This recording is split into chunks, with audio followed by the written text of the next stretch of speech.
Nusa Penida, one of Bali's most scenic locations. But does it have a dark side? Hey, I'm Jezza, and while I was in Australia, I was looking at pictures of Nusa Penida and I was like, I could do with a week there. So I booked my flight and I'm heading over there. But it was only after organising the ferry and the accommodation that I realised Nusa Penida is actually known as the Black Magic Island. There's a rich lore that surrounds this. In ancient times, there was a powerful warlock known as Gede Macaling. He was believed to spread disease and misfortune across mainland Bali through dark magic. As a result, he was banished to Nusa Penida, an island already feared for its harsh terrain and its history of housing convicts and practitioners of black magic. Despite his exile, Macaling found a way to return to Bali in disguise. According to legend, he took the form of a barong, the benevolent lion-like spirit traditionally associated with protection and good fortune. Through this deception, he infiltrated Balinese spiritual ceremonies, unleashing plagues, destruction, and chaos upon the land. To counteract his influence, Balinese priests travelled to Nusa Penida in an effort to contain his spirit. This may be one reason why the island's name, Nusa Penida, translates to Island of the Priests.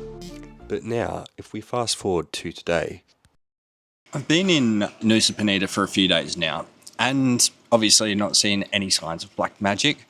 And I started asking some of the locals, but I've mostly spoken with the younger generation, and none of them have actually got any insights or knowledge of what used to be the case here.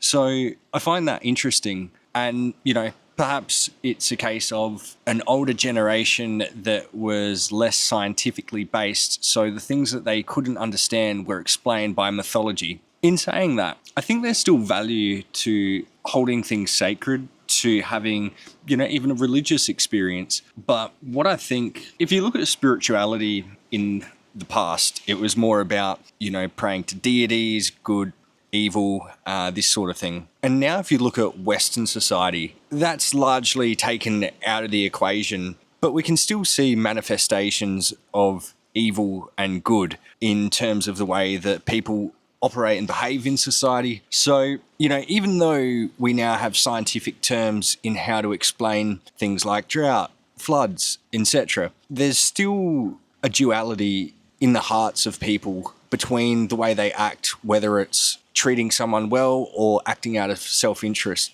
So I think that's interesting to consider. so I thought it could be a good idea to talk with some of the older generation, and what better place than Pura de Lemped, the temple where Ratu Gede is being held.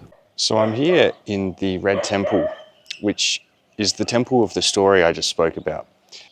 Now I'm being respectful of the places of worship, so I'm not going to do the filming there. But I'm hoping I can speak to someone about the story and get a bit more insight. So I did speak with numerous people, but unfortunately the language barrier did prove to be a problem. And as it was my last day on the island, I didn't get the opportunity to bring closure to this story and get an understanding from a local perspective. So perhaps in the future there will be a part 2, but for now, that's going to have to be where the story ends.